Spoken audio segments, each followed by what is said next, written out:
આપણે ગુજરાતીમાં પાઠ 2 શાળા તત્પરતા એની આજે આપણી એક્ટિવિટી કરીએ છીએ। એમાં સૌપ્રથમ શું છે બાળકો જુઓ કે આવી ભરેલી મળે છે ને કટોટી એ લેવાની છે। એમાં જુઓ સાબુના પાણીથી આમ કરી ફુગ્ગા ફૂલે છે। સાબુના ફુગ્ગા ફૂલે છે ને બાળકો। ચલો બાળકો આ શું છે ફુગ્ગો। ફુગ્ગાની અંદર શું ભરેલું છે હવા બરોબર છે।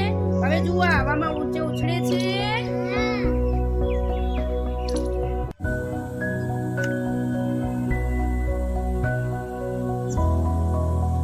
ચલો બાળકો આ શું છે સ્પીકર। શું છે સ્પીકરમાં શું દેખાય છે પાણી। ચલો પાણીનો રંગ કેવો છે પાણીનો કોઈ રંગ હોતો નથી। પાણીનો કોઈ રંગ હોતો નથી પણ આ પાણીમાં આપણે જુદા જુદા રંગ જુદી જુદી વસ્તુ નાખીએ તો આમાં રંગ બદલાય છે। દાખલા તરીકે ચલો આ શું છે બાળકો ગળી। શું છે ગળી। જો હવે ટીચર નાખે છે ગળી આને।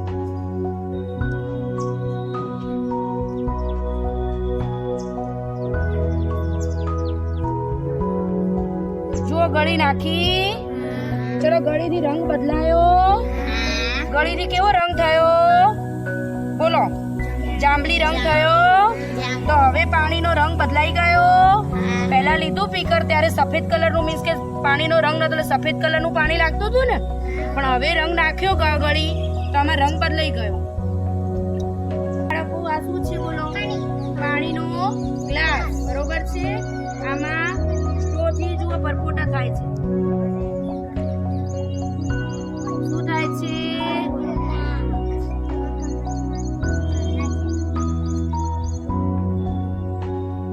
આ શું છે આ શું છે ડોલ। ડોલના અંદર શું છે પાણી અને આ શું છે ફુગ્ગો। હવે ફૂલાવેલો ફુગ્ગાને પાણીની ડોલમાં ડૂબાડવાનો છે। જુઓ ડૂબે છે બાળકો ડૂબતો નથી કારણ કે એમાં શું ભરેલી છે આપણે ડૂબાડીએ છીએ તો પણ એ છૂટી જાય છે। જુઓ ડૂબે છે।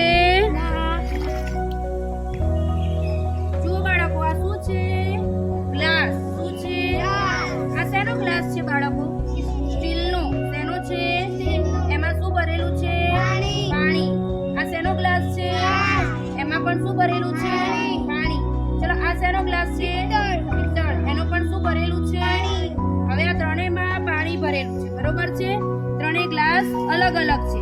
હવે ત્રણેયમાંથી જે અવાજ એટલે કે જે ધ્વનિ ઉત્પન્ન થાય છે જોજો બધાનો ધ્વનિ કેવો દેખાય છે મને કહેજો।